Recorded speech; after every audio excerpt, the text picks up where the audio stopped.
Friends, welcome on my channel psychology world. और यहाँ हम बात कर रहे हैं एंटीनेट साइकोलॉजी की। और यहाँ हमारा second unit research methodology and stats, इसके टॉपिक्स हम यहाँ पे कवर कर रहे हैं।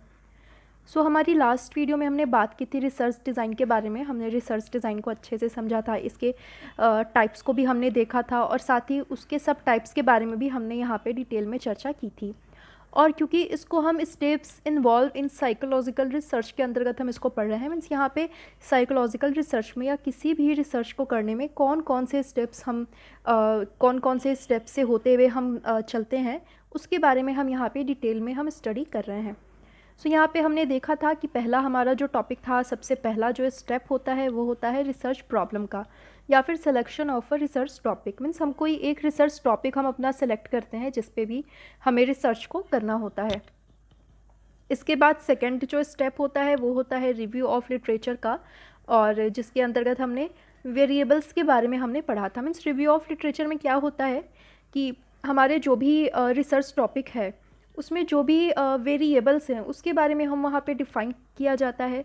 इसके साथ ही हम जिस भी टॉपिक पे रिसर्च कर रहे हैं, अगर उससे रिलेटेड पहले भी कोई रिसर्च हुआ है तो उसको भी वहाँ पे इंक्लूड किया जाता है कि उस रिसर्च में उन्होंने क्या कंक्लूज़न मिला था और क्या चीज़ें थी। मीन्स प्रॉपर यहाँ पे रिसर्च प्रॉब्लम को और इसके वेरिएबल्स को रिव्यू ऑफ लिटरेचर में प्रॉपर डिफ़ाइन किया जाता है। इसके बाद वेरिएबल्स की चर्चा की जाती है कि जो अभी जो करंट जो टॉपिक है यहाँ पे कौन कौन से वेरिएबल हैं और इसमें से कौन सा आईवी होगा, कौन सा डीवी होगा, कौन सा ईवी होगा, इन सब के बारे में प्रॉपर डिस्कस किया जाता है। तो मैं ये सारे टॉपिक्स करा चुकी हूँ, वेरिएबल्स को भी आप देख सकते हैं प्रीवियस वीडियोस में जाकर, और या फिर आप मेरी प्लेलिस्ट में जाकर के आप इन वीडियोस को देख सकते हैं। वहाँ पर आपको इस यूनिट की सभी वीडियोस एक साथ अवेलेबल हो जाएंगी। साथ ही first unit emergence of psychology के भी सभी वीडियोस मैंने प्लेलिस्ट में सेव करके रखे हुए हैं। आप प्लेलिस्ट में जाकर के आप देख सकते हैं। प्लेलिस्ट का लिंक आपको डिस्क्रिप्शन में मिल जाएगा, आई बटन पे क्लिक करोगे तो वहाँ भी आपको मिल जाएगा, या फिर वीडियो के एंड में भी आपको शो होगा।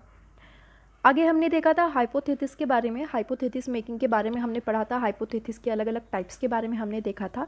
और अगर एग्जामिनेशन की बात करें तो एग्जाम में हाइपोथेसिस से क्वेश्चन भी आया हुआ था। नल हाइपोथेसिस से बहुत ही सिंपल सा क्वेश्चन था जो कि मैंने ऑलरेडी कराया हुआ है। और आगे है रिसर्च डिज़ाइन। रिसर्च डिज़ाइन को भी हम देख चुके थे, समझ चुके थे, और इसके टाइप्स को भी हमने पढ़ लिया था। आज की इस वीडियो में हम चर्चा करेंगे रिसर्च मेथड के बारे में कि रिसर्च मेथड क्या होता है। आज की वीडियो में स्टार्ट करते हैं। Let's start. रिसर्च मेथड, सबसे पहले तो हम ये समझते हैं कि रिसर्च मेथड होता क्या है। मीन्स यहाँ पे हमारे पास वेरिएबल भी है, हमारे पास रिसर्च प्रॉब्लम भी है, हमने अपना एक हाइपोथेसिस भी बना लिया। अब बारी आती है कि मीन्स हम किस तरह से अपने रिसर्च को हम कंडक्ट करने वाले हैं। मीन्स हम या तो सर्वे मेथड का यूज़ करेंगे, या फिर हम लेबोरेटरी एक्सपेरिमेंट करेंगे, या फिर हम फील्ड रिसर्च करने वाले हैं, या फिर किस तरह की स्टडी हम करने वाले हैं। तो बहुत तरह के ये रिसर्च मेथड्स के बारे में बतलाया गया है, और उसमें से हम कोई भी एक रिसर्च मेथड या एक से दो भी रिसर्च मेथड का हम यूज़ कर सकते हैं। मीन्स बेसिकली रिसर्च मेथड यही बतलाता है कि हम किस तरह से अपने रिसर्च को कंडक्ट करने वाले हैं। Research method generally research method 3 types के होते हैं। यहाँ मैंने 2 टाइप्स लिखा हुआ है, 3 टाइप्स के होते हैं।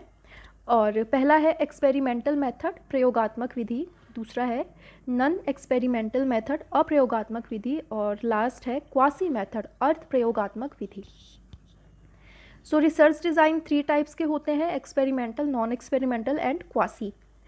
इसके बारे में हम यहाँ पे एक एक करके पढ़ेंगे। इसके भी सब टाइप्स दे रखे हुए हैं, उसको हम एक एक करके बिल्कुल डिटेल में पढ़ेंगे, क्योंकि नेट के क्वेश्चन यहीं से आते हैं, बिल्कुल डीपली क्वेश्चंस आते हैं। आपको एक एक पॉइंट को ध्यान में रखना है, और यहाँ मैंने पॉइंट वाइज ही आपके लिए नोट्स को तैयार किया हुआ है, जिससे कि आपको पढ़ना और याद करने में भी आपके लिए बहुत ही ईजी रहेगा।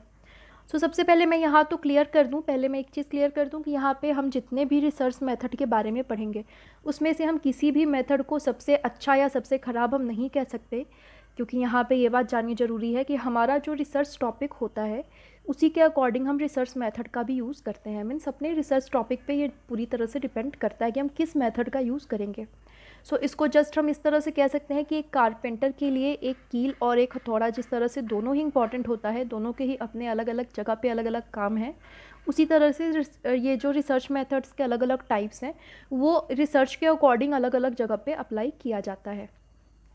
सबसे पहले हम यहाँ पे एक्सपेरिमेंटल मेथड के बारे में पढ़ेंगे कि एक्सपेरिमेंटल मेथड क्या होता है। यहाँ पे एक एक करके हम सबके बारे में चर्चा करेंगे। ये टॉपिक थोड़ा सा लंबा जाने वाला है। मैं पर डे में कोशिश करूँगी कि इसको मैं जल्दी से जल्दी मैं कंप्लीट करूँ, लेकिन फिर भी ये अपने आप में थोड़ा सा बड़ा टॉपिक है। इसके लिए आप थोड़ा सा पेशेंस रखें और स्टार्ट करते हैं हम आज की वीडियो। सबसे पहले हम देखते हैं एक्सपेरिमेंटल मेथड के बारे में कि एक्सपेरिमेंटल मेथड क्या होता है। यहाँ हम देखते हैं कि प्रयोगात्मक शोध वैसे शोध को कहा जाता है जिसमें प्रयोगकर्ता नियंत्रित परिस्थिति में विशेष चर में जोड़ तोड़ करता है तथा उसके प्रभाव का अध्ययन करता है। मीन्स आपको बिल्कुल ध्यान में रखना है, जहाँ भी प्रयोगात्मक विधि की बात आए आपको ध्यान में रखना है कि वो एक नियंत्रित परिस्थिति होती है और वहाँ पे जो मैनिपुलेशन किया जाता है, जो वेरिएबल्स को मैनिपुलेट किया जाता है या फिर उनको कंट्रोल किया जाता है और उसके बाद नियंत्रित परिस्थिति में किया जाता है और फिर उसके प्रभाव को देखा जाता है। उसका प्रभाव किस पे पड़ता है? डीवी पे पड़ता है। तो फिर डीवी पे उसका क्या इफ़ेक्ट पड़ा, उसकी स्टडी यहाँ पे करी जाती है और इसकी कुछ विशेषताएँ भी हैं या फिर इसकी कुछ क्वालिटीज़ भी हैं जो कि मैंने यहाँ पे इंक्लूड करी हुई हैं। पहला है, प्रयोगात्मक शोध में स्वतंत्र चर तथा आश्रित चर के बीच कारण परिणाम संबंध होता है। मीन्स ये जो एक्सपेरिमेंटल मेथड होता है इसमें क्या होता है कि आईवी इंडिपेंडेंस वेरिएबल और डीवी डिपेंडेंट वेरिएबल, इसके बीच में कारण परिणाम संबंध होता है। ये आपको ध्यान में रखना है। कॉज एंड इफ़ेक्ट रिलेशनशिप इसके बीच में होता है और ये प्रीवियस पेपर में ये आ भी चुका है कि इसके कैरेक्टरिस्टिक्स के बारे में कि इसमें से क्या सही है। इस तरह से क्वेश्चन आ सकता है या फिर आपको डायरेक्टली क्वेश्चन आ सकता है कि एक्सपेरिमेंटल मेथड की एक प्रमुख विशेषता क्या है। 4 ऑप्शन दिए जाएंगे तो आपको ये सारी विशेषताओं को आपको बिल्कुल ध्यान में रखना है कि ये कॉज इफ़ेक्ट पर ये बेस्ड होता है। इसके बाद आगे हम देखते हैं कि प्रयोगात्मक शोध में प्रयोगकर्ता का मतलब है जो कि रिसर्च करता है, जिसके द्वारा रिसर्च को किया जाता है, और प्रयोज्य का मतलब सब्जेक्ट होता है, मीन्स जिस पे प्रयोग को अप्लाई किया जाता है, जिस पे एक्सपेरिमेंट किया जाता है, उसको साइकोलॉजी में सब्जेक्ट कहा जाता है और हिंदी में इसको प्रयोज्य कहा जाता है। प्रयोगात्मक शोध में एक्सपेरिमेंटल मेथड में प्रयोगकर्ता मीन्स जो रिसर्चर है वो आईवी का मतलब है इंडिपेंडेंस वेरिएबल में जोड़ तोड़ करता है और यहाँ पे प्रयोज्यों का चयन यादृच्छिक ढंग से किया जाता है। यादृच्छिक का मतलब है किसी के भी चुने जाने की समान संभावना। इसको इंग्लिश में हम रैंडम कहते हैं। रैंडमली इसको चूज़ किया जाता है। मतलब कि अगर 10 सैंपल लिए गए हैं या फिर 20 या फिर 200 सैंपल्स लिए गए हैं तो वहाँ पे उसको अगर 2 ग्रुप में बांटना है तो हम उसको 2 ग्रुप में ऐसे बांटेंगे जिसमें कि दोनों ग्रुप में सभी के चुने जाने की समान संभावना होगी। मीन्स वहाँ पे किसी तरह का हमें बायस नहीं होना है। इसके बाद हमने यहाँ पे देखा कि प्रयोगात्मक शोध में प्रयोगकर्ता आईवी में जोड़ तोड़ करता है। किसी भी रिसर्च की हम बात करें, अगर क्योंकि नियंत्रित परिस्थिति में ये स्टडी करी जाती है, एक्सपेरिमेंटल मेथड को यूज़ किया जाता है, एक कंट्रोल्ड सिचुएशन में इसको कंडक्ट किया जाता है, तो यहाँ पे जो रिसर्चर होता है उसके लिए आईवी में मैनिपुलेशन लाना बहुत ही अच्छा हो जाता है, ईजी हो जाता है, सिंपल हो जाता है। और रिसर्चर आईवी में जोड़ तोड़ किस तरह से लाता है? इसके लिए रिसर्चर क्या करता है कि वो अलग तरह के उद्दीपक को या अलग तरह के स्टिमुलस को भी रख सकता है या फिर वो कॉन्टेक्स्ट में भी ये मैनिपुलेशन कर सकता है। जैसे अगर नॉर्मल एक एक्सपेरिमेंट चल रहा है कि रिवॉर्ड देने का लर्निंग पे क्या इफ़ेक्ट पड़ा, उसके बाद में बैकग्राउंड से एक नॉइज़ भी दे दिया गया कि इससे क्या इफ़ेक्ट पड़ा, ये जो रेनफोर्समेंट दिया गया है रिवॉर्ड के नाम पे, क्या शोरगुल का या नॉइज़ का इस रेनफोर्समेंट पे कोई इफ़ेक्ट पड़ा या नहीं पड़ा। इस तरह से अगर स्टडी करनी है तो क्योंकि ये कंट्रोल्ड सिचुएशन होता है तो रिसर्चर के लिए बहुत इजी हो जाता है कि एक्स्ट्रानिवस वेरिएबल को कब लाना है, कब उसे कंट्रोल करना है, या फिर आईवी को कितना मैनिपुलेट करना है और कितने आईवी का यूज़ करना है। ये सब कुछ करना रिसर्चर के लिए बहुत ही ईजी हो जाता है। या फिर प्रयोज्यों को सब्जेक्ट्स को जो इंस्ट्रक्शंस दिए जाते हैं उसमें रिसर्चर क्या करता है कि दोनों ग्रुप को अलग अलग इंस्ट्रक्शंस भी दे सकता है। जैसे प्रॉब्लम सॉल्विंग का अगर कोई एक्सपेरिमेंट चल रहा है तो वहाँ पे रिसर्चर क्या करेगा कि एक ग्रुप को वो कोई मेंटल सेट या फिर वर्किंग सेट इस तरह से वो कोई उनको क्लू दे देगा, जिस उसके बाद फिर वो प्रॉब्लम सॉल्विंग पर देखेगा कि प्रयोज्यों की ये जो मेंटल सेट है उसका कितना इफ़ेक्ट पड़ा है। आगे जब हम प्रॉब्लम सॉल्विंग को पढ़ेंगे तो ये चीज़ें और भी अच्छे से हमें क्लियर हो जाएंगी। या फिर किसी भी नॉर्मल रिसर्च को करें, जैसे एक पेंटिंग को दिखाना है, दो ग्रुप बनाया गया है, उसके बाद दोनों ग्रुप, एक ग्रुप को कहा गया कि ये पेंटिंग एक लड़के के द्वारा बनाई गई है और दूसरे ग्रुप को कहा गया कि ये पेंटिंग एक लड़की के द्वारा बनाई गई है। उसके बाद देखा गया कि उस पेंटिंग को कितना वोट मिला, उस पेंटिंग को कितना पसंद किया गया। इससे क्या है कि एटीट्यूड का पता चलता है लोगों का कि वो मेल के लिए ज़्यादा अच्छा होता है या फिर फीमेल्स के लिए ज़्यादा बेटर हो सकता है। तो मीन्स इस तरह से अलग अलग जो इन्फॉर्मेशन दिया जाता है या फिर जो इंस्ट्रक्शंस दिए जाते हैं सब्जेक्ट्स को, उसमें भी कुछ चीज़ें ऐड करके बताना या फिर कुछ चीज़ें कम करके बताना दूसरे ग्रुप को, ये भी मैनिपुलेशन ही कहलाता है। सो आई होप आपको एक्सपेरिमेंटल मेथड आपको अच्छे से समझ आ गया होगा। इसमें बस आपको 3 चीज़ों का ध्यान में रखना है। पहला है कि ये जो एक्सपेरिमेंटल रिसर्च होता है वो कारण परिणाम संबंध पर आधारित होता है, ये कॉज इफेक्ट रिलेशनशिप पर बेस्ड होता है। इसके बाद इसमें आईवी में जोड़ तोड़ किया जाता है और यहाँ पे जो सब्जेक्ट होते हैं, ये जो 2 या 3 ग्रुप बनाया जाता है उसको रैंडमली उसको बनाया जाता है, उसको चूज़ किया जाता है। और इसके साथ ही ये जो एक्सपेरिमेंट चलता है वो एक कंट्रोल्ड सिचुएशन में चलता है। तो ये बस 4 पॉइंट आपको इसमें ध्यान में रखना है। अब आगे हम देखते हैं इसके टाइप्स के बारे में कि इसके कितने टाइप्स बतलाए गए हैं। तो यहाँ हम देखते हैं कि एक्सपेरिमेंटल मेथड के 2 टाइप्स बतलाए गए हैं, लेबोरेटरी एक्सपेरिमेंटल रिसर्च, प्रयोगशाला प्रयोग विधि, और दूसरा है फील्ड एक्सपेरिमेंटल रिसर्च, क्षेत्र प्रयोग विधि। सो इसको भी हम यहाँ पे 1 बाय 1 समझेंगे। ये इसके ही एक्सपेरिमेंटल मेथड के ही ये 2 टाइप्स हैं और इन 2 टाइप्स को हम यहाँ पे एक एक करके समझेंगे। सो सबसे पहले हम बात करते हैं लेबोरेटरी एक्सपेरिमेंटल रिसर्च की कि ये क्या होता है। तो यहाँ पे हम देखते हैं कि प्रयोगशाला प्रयोग शोध वह है जिसमें शोधकर्ता वैसी परिस्थिति उत्पन्न करता है जैसा कि वह अध्ययन करना चाहता है एवं जिसमें वह कुछ चरों को नियंत्रित करता है तथा कुछ चरों में जोड़ तोड़ करता है। ये डेफिनेशन आपको ध्यान में रखना है कि फेस्टिंगर के द्वारा दी गई है 1953 में। और ये फेस्टिंगर कहते हैं कि ये जो लेबोरेटरी एक्सपेरिमेंट होता है वो क्या होता है कि इसमें रिसर्चर के द्वारा ही ऐसी सिचुएशन बनाई जाती है जो कि कंट्रोल्ड होती है, क्योंकि ये एक्सपेरिमेंटल मेथड का ही एक टाइप है। इसलिए हमें ध्यान में रखना है कि एक्सपेरिमेंटल मेथड की सारी क्वालिटीज़ लेबोरेटरी एक्सपेरिमेंटल में भी मिलेंगी और फील्ड एक्सपेरिमेंट रिसर्च में भी ये हमें मिलेंगी। सो यहाँ पे क्योंकि इसको जिस तरह से रिसर्चर को अपनी स्टडी करनी होती है उसी तरह का ये एक सिचुएशन बनाता है, सिचुएशन क्रिएट करता है जो कि कंट्रोल्ड होता है। इसके बाद वो उसमें से कुछ वेरिएबल्स को कंट्रोल कर लेता है, जो एक्स्ट्रानिवस वेरिएबल होते हैं। जैसे अगर उसको लाइट के इफेक्ट को नहीं देखना है अपने रिसर्च में तो वो लाइट को बिल्कुल कंट्रोल कर लेगा, मीन्स लाइट को बिल्कुल नॉर्मल रहने देगा।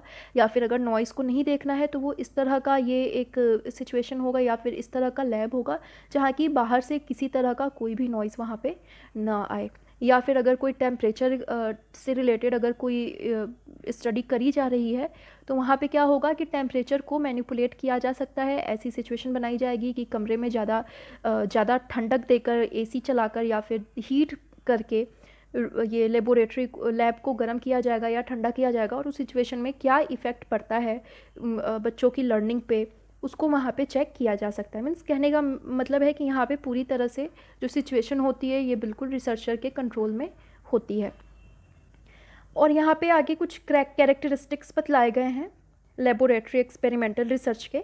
इसको हम कैरेक्टरिस्टिक्स भी कह सकते हैं, इसको हम इसकी गुण भी कह सकते हैं, इसकी क्वालिटीज़ भी कह सकते हैं, इसके पर्पस भी कह सकते हैं, किस तरह से कंडक्ट होता है हम ये भी कह सकते हैं। तो यहाँ हम देखते हैं कि प्रयोगशाला प्रयोग में शोधकर्ता स्वतंत्र चर मीन्स आईवी तथा आश्रित चर डीवी के बीच के संबंध को एक शुद्ध और नियंत्रित परिस्थिति में अध्ययन कर पाता है। मीन्स जैसा कि अभी मैंने डिफाइन किया कि यहाँ पे सिचुएशन बिल्कुल कंट्रोल्ड होता है, रिसर्चर के हाथ में होता है, वो अपने अकॉर्डिंग मैनिपुलेशन भी करता है और सिचुएशन को कंट्रोल भी करता है। उसके बाद वो प्रॉपर मीन्स किसी भी एक्सट्रानिवस वेरिएबल का कोई भी इफ़ेक्ट नहीं पड़ने देता अपने रिसर्च पे, और वो प्रॉपर आईवी और डीवी, आईवी का डीवी पर क्या इफ़ेक्ट पड़ रहा है उसको वो चेक कर सकता है। इसके बाद हम देखते हैं कि इसके द्वारा विभिन्न सिद्धांतों एवं अन्य अध्ययनों से प्राप्त पूर्वानुमानों की भी जांच की जा सकती है।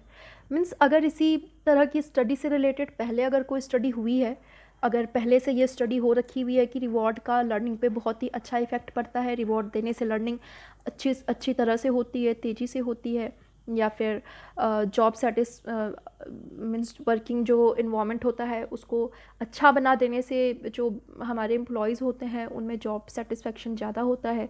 इस तरह के स्टडीज़ पहले करी जा चुकी हैं। सो अगर इस तरह की स्टडीज़ को हमें वापस से हमें चेक करना है, हमें अगर इसकी जांच करना है, तो इसके लिए ये जो रिसर्च होता है, इस तरह का जो लेबोरेटरी एक्सपेरिमेंट होता है, वो बहुत ही परफेक्ट होता है।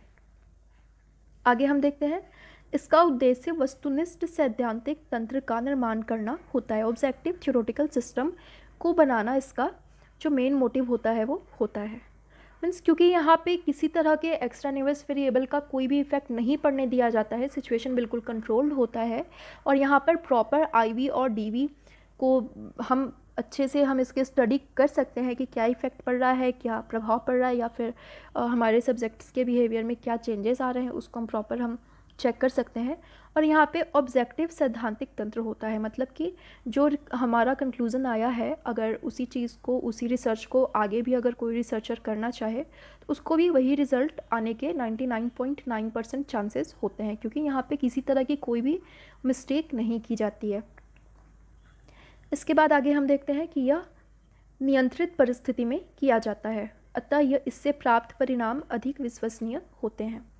क्योंकि इसको कंट्रोल्ड सिचुएशन में किया जाता है, इसलिए इससे जो रिज़ल्ट मिलता है, वहाँ पे जो रिज़ल्ट होता है वो बहुत ही शुद्ध होता है, बहुत ही रिलायबल होता है, क्योंकि वहाँ पे किसी तरह का बाहरी इफ़ेक्ट वहाँ पे नहीं पड़ा होता।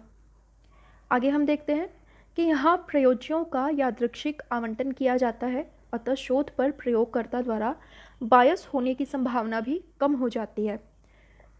क्योंकि यहाँ पे जो भी ग्रुप बनाए जाते हैं, जो भी एक्सपेरिमेंटल ग्रुप 2 या 3 ग्रुप बनाए जाते हैं, उसको रैंडमली वहाँ पे चूज़ किया जाता है। रैंडमली वहाँ पे मेंबर को चूज़ करके एक ग्रुप या दूसरे ग्रुप में भेजा जाता है। इसलिए यहाँ पे जो रिसर्चर होता है वो किसी तरह से बायस नहीं हो सकता कि ये इस ग्रुप में मैंने तेज़ बच्चों को भेजा हुआ है तो ये ग्रुप जल्दी काम करेगा, ऐसा होगा, ऐसा बिल्कुल भी इस तरह का कोई भी इफेक्ट नहीं होता है। प्रॉपर यहाँ पे सब कुछ चेक करके एक ही लेवल के बच्चों को, एक ही आईक्यू लेवल के बच्चों को, एक ही जेंडर के लोगों पर भी इस तरह से भी कंट्रोल किया जाता है, या फिर एक ही एज ग्रुप के बच्चों को भी शामिल किया जा सकता है। मीन्स यहाँ पे ये पूरी तरह से वैज्ञानिक होता है, और इसीलिए यहाँ पे आंतरिक वैधता पाई जाती है, इंटरनल वैलिडिटी यहाँ पे अधिक होती है। आगे हम जब वैलिडिटी चैप्टर को हम पढ़ेंगे, वैलिडिटी के बारे में पढ़ेंगे, तो वैलिडिटी के टाइप्स के बारे में हम देखेंगे, तो वहाँ पे हमें ये चीज़ें क्लियर हो जाएंगी, क्योंकि ये अपने आप में एक अलग और बहुत ही बड़ा टॉपिक है। सो यहाँ पे मैं इसको इंक्लूड नहीं करूँगी। आप इस चीज़ को आपको ध्यान में रखना है कि लेबोरेटरी एक्सपेरिमेंटल रिसर्च में आंतरिक वैधता, इंटरनल वैलिडिटी अधिक पाई जाती है। इस तरह के क्वेश्चंस भी आते हैं कि क्या इसमें आंतरिक वैधता अधिक पाई जाती है, और क्योंकि इसको कंट्रोल्ड सिचुएशन में किया जाता है इसलिए इसमें आंतरिक वैधता अधिक पाई जाती है। तो कथन निष्कर्ष वाले सेक्शन में भी ये क्वेश्चन आ सकता है, आपको सिंपल सा क्वेश्चन भी ये दे सकता है, या फिर कोडिंग वाले क्वेश्चंस में भी ये क्वेश्चन आ सकता है। आगे हम देखते हैं कि प्रयोगशाला प्रयोग की शोध, डिज़ाइन तथा विधि इतनी वस्तुनिष्ठ और वैज्ञानिक होती है कि कोई भी शोधकर्ता आसानी से इसका उपयोग कर परिणाम की सत्यता की जांच कर सकता है। मीन्स इसके द्वारा इसका जो शोध डिज़ाइन होता है, जो रिसर्च डिज़ाइन बनता है, क्योंकि रिसर्च डिज़ाइन में ही सारी चीज़ें इंक्लूड कर दी जाती हैं, जैसा कि मैंने लास्ट वीडियो में बतलाया था कि किस तरह से रिसर्च करना है, किस टॉपिक पे रिसर्च करना है, किस मेथड का यूज़ करना है, सैम्पल का सिलेक्शन किस तरह से, किस मेथड के द्वारा करना है, डेटा कलेक्शन किस तरह से करना है, किस तरह के स्टैटिस्टिकल मेथड्स का हमें यूज़ करना है। तो वहाँ पे वो सब चीज़ें वहाँ पे रिसर्च डिज़ाइन में ऑलरेडी बनाई जा चुकी होती हैं। तो इसलिए इससे क्या होता है कि अगर आगे भी कोई रिसर्चर इसके बारे में रिसर्च करना चाहे तो प्रॉपर यहाँ पे सोर्स डिज़ाइन को उठाकर वो प्रॉपर इस पे रिसर्च कर सकता है और वो चेक कर सकता है कि जो कंक्लूज़न आया है वो वाकई सही है या नहीं है। इसलिए लेबोरेटरी एक्सपेरिमेंटल रिसर्च को बहुत ही ऑब्जेक्टिव और बहुत ही साइंटिफिक रिसर्च कहा जाता है। और साथ ही इसमें काफ़ी एक्यूरेसी भी होती है क्योंकि इसमें डीवी में आए परिवर्तनों को मापने के लिए पर्याप्त उपकरण लगे होते हैं। जैसे नींद के बारे में चेक करना है कि अगर शोरगुल में कितना डीप नींद आया, या फिर एक ग्रुप में नॉइज़ बिल्कुल भी नहीं दिया गया, उनको बहुत ही शांत सिचुएशन दिया गया और चेक किया गया कि उनके में जो नींद था वो कितने टाइम में आया, या फिर इस तरह का अगर कोई रिसर्च है तो वहाँ पे क्या होता है कि प्रॉपर नींद को भी चेक करने के लिए प्रॉपर जो ऑपरेटर्स होते हैं वो लगे होते हैं कि किस तरह से जो व्यक्ति है या जो सब्जेक्ट है वो नींद के किस स्टेज में गया है और उसमें उसके जो वेव्स निकल रहे हैं वो किस तरह के वेव्स निकल रहे हैं, जो सब्जेक्ट है वो कितनी गहरी नींद में है या फिर गहरी नींद में नहीं है, वो स्वप्न देख रहा है या नहीं। सो इन सब चीज़ों को प्रॉपर, इन सब चीज़ों की पूरी वहाँ पे पूरा अरेंजमेंट होता है और इसलिए लेबोरेटरी एक्सपेरिमेंटल रिसर्च को बहुत ज़्यादा इसको एक्यूरेट और बहुत ज़्यादा इसको रिलायबल माना जाता है और साथ ही साथ में इसकी विश्वसनीयता और वैधता भी अधिक होती है। सो यहाँ पे हमने देखा कि लेबोरेटरी एक्सपेरिमेंटल रिसर्च के हमने कैरेक्टरिस्टिक्स के बारे में हमने देखा, या फिर इसके हमने क्वालिटीज़ के बारे में देखा। अब आगे हम इसके लिमिटेशंस के बारे में देखेंगे, क्योंकि हर चीज़ के, हर मेथड के अपने अपने गुण भी हैं, अपने दोष भी हैं, अपने लिमिटेशंस भी हैं, लेकिन हर मेथड अपने आप में एक अच्छी मेथड है, अच्छी विधि है, क्योंकि रिसर्च टॉपिक पे डिपेंड करता है कि कौन से मेथड को यूज़ किया जाएगा। तो यहाँ पे हम लिमिटेशंस को देख लेते हैं। इसमें प्रयोगशाला प्रयोग में बाह्य वैधता कम होती है। जैसा कि हमने देखा कि इसकी एक क्वालिटी हो गई, इसकी एक कैरेक्टरिस्टिक्स थी कि इसमें आंतरिक वैधता अधिक होती है, इंटरनल वैलिडिटी अधिक होती है। तो इसकी लिमिटेशन में जस्ट इसका अपोजिट हो गया। ध्यान में रखना है आपको कि इसमें जो एक्सटर्नल वैलिडिटी होता है वो कम होता है और साथ ही साथ में इससे प्राप्त परिणाम में सामान्यीकरण का अभाव रहता है। सामान्यीकरण का मतलब है जनरलाइजेशन, मतलब जो भी रिज़ल्ट आया है हमारे रिसर्च के बाद, हमारे स्टडी के बाद, उसको पूरे पॉपुलेशन पे अप्लाई कर देना। जैसे रिवॉर्ड का लर्निंग पे अच्छा इफेक्ट पड़ता है, इस स्टडी को किया गया और इसको जनरलाइज कर दिया गया, मीन्स सबके लिए अप्लाई हो गया कि अगर आप बच्चे को अच्छा रेनफोर्समेंट देते हो या फिर रिवॉर्ड देते हो या देने की बात कहते हो तो बच्चा बहुत ही तेज़ी से सीखता है। तो मीन्स इसको जनरलाइज कर दिया गया है। सो लेबोरेटरी एक्सपेरिमेंटल रिसर्च में क्या होता है कि यहाँ पे सामान्यीकरण का अभाव देखा जाता है। क्यों देखा जाता है? इसलिए कि क्योंकि यहाँ पे जो स्टडी करी जाती है वो कंट्रोल्ड सिचुएशन में की जाती है। वहाँ पे किसी भी बाहरी जो वेरिएबल्स होते हैं उनका कोई भी इफ़ेक्ट नहीं पड़ने दिया जाता। लेकिन जब हम वास्तविक रिसर्च में आते हैं, जब हम रियलिस्टिक रिसर्च में जब हम जाते हैं या फिर वास्तविक परिस्थिति में जाते हैं, तो वहाँ पे कोई भी सिचुएशन कंट्रोल्ड नहीं होती है। वहाँ पे अलग अलग वेरिएबल्स का इफ़ेक्ट भी पड़ सकता है, इसलिए इसको पूरी तरह से सामान्यीकरण नहीं किया जा सकता। साथ ही साथ आगे देखते हैं कि इस मेथड के द्वारा कुछ विशेष परिस्थिति जैसे दंगा या फिर भूकंप के बारे में स्टडी नहीं की जा सकती, क्योंकि इस तरह की सिचुएशन अचानक होने वाली है और इसको लैब में इस तरह की सिचुएशन को नहीं बनाया जा सकता। आगे हम देखते हैं कि कुछ खास परिस्थितियों में सामाजिक अनुमति न मिलने के कारण कुछ खास परिस्थिति में व्यक्ति के व्यवहारों का अध्ययन नहीं किया जा सकता। मीन्स ऐसी कुछ सिचुएशंस आ जाती हैं, जैसे अगर डिलीवरी की बात करें या फिर कोई हेल्थ से रिलेटेड बात करें, तो वो चीज़ अपने आप में कितना सीरियस है, इसके लिए परमिशन नहीं मिलती हर बार रिसर्चर को कि आप इस चीज़ को लेबोरेटरी में आप चेक करो। परमिशन लेना होता है, कई बार परमिशन नहीं भी मिलती। तो जब इस तरह की परमिशन नहीं मिलती है तो फिर लेबोरेटरी एक्सपेरिमेंट में उस तरह का स्टडी नहीं हो पाता है, फिर उसके लिए दूसरे मेथड का यूज़ करना पड़ता है। आगे हम देखते हैं कि इसमें आईवी कमज़ोर होता है या फिर अस्पष्ट भी होता है। आईवी का मतलब है इंडिपेंडेंट वेरिएबल। क्यों कमज़ोर होता है?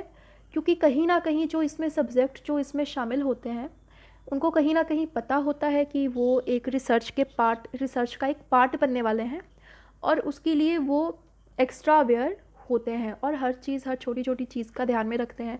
और हो सकता है कि वो कुछ दूसरा मीन्स वो कुछ अपना एक मीन्स बनावटी बिहेवियर भी वो दिखाएं सो इससे क्या होता है कि डीबी पर क्या इफ़ेक्ट पड़ा वो प्रॉपर अपने ऊपर इफ़ेक्ट नहीं पड़ने देते, और इससे क्या होता है कि आईवी कमज़ोर हो जाता है या फिर अस्पष्ट भी हो सकता है।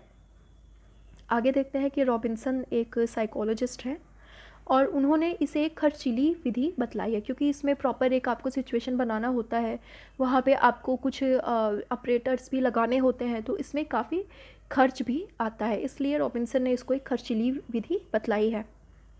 आगे देखते हैं कि प्रयोगशाला प्रयोग से प्राप्त निष्कर्ष पर हार्थॉन इफ़ेक्ट का भी प्रभाव पड़ता है। ये इम्पॉर्टेंट है और एग्ज़ाम में आ चुका है। आगे हम देखते हैं कि हार्थॉन इफ़ेक्ट क्या होता है।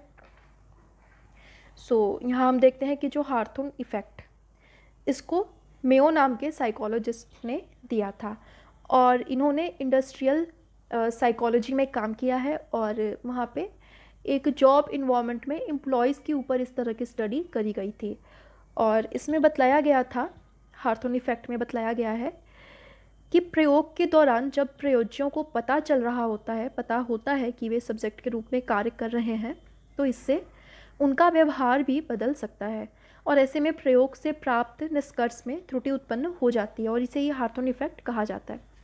मीन्स कितना भी कंट्रोल्ड सिचुएशन कर लिया जाए, कहीं ना कहीं से थोड़ी ना थोड़ी त्रुटि तो हो ही जाती है, और ये हार्थॉन इफ़ेक्ट यही होता है। हिंदी में इसको हार्थॉन इफ़ेक्ट ही कहा जाता है, हार्थॉन प्रभाव कहा जाता है, और इसका एक दूसरा नाम भी है जिसको कि नागफनी इफ़ेक्ट या नागफनी प्रभाव भी कहा जाता है। तो ये आपको दोनों नेम को आपको ध्यान में रखना है, किसके द्वारा दिया गया, तो ये मेयो के द्वारा दिया गया, जो कि इंडस्ट्रियल साइकोलॉजिस्ट थे। और ये क्या होता है कि मीन्स जो भी सब्जेक्ट होते हैं वो जब एक्सपेरिमेंट के लिए जाते हैं, उनको पहले से पता होता है कि कुछ चीज़ें होने वाली हैं और वो इस एक्सपेरिमेंट का एक पार्ट है, और इसलिए वो थोड़ा सा अलर्ट हो जाते हैं, और जिससे क्या होता है कि जो कंक्लूज़न प्राप्त होता है उस पर भी इफ़ेक्ट आ सकता है। यहाँ पे लेबोरेटरी रिसर्च में इसका हार्थॉन इफ़ेक्ट भी देखा जाता है। फिर भी इस मेथड की अपनी कुछ विशेषताएं भी हैं, अपने कुछ गुण भी हैं, अपने कुछ क्वालिटीज़ भी हैं, जिसके लिए इसका हमेशा उपयोग किया जाता है। यहाँ पे हमारा ये लेबोरेटरी रिसर्च ये कंप्लीट होता है, और आज की वीडियो में मैं यहीं तक रखती हूँ।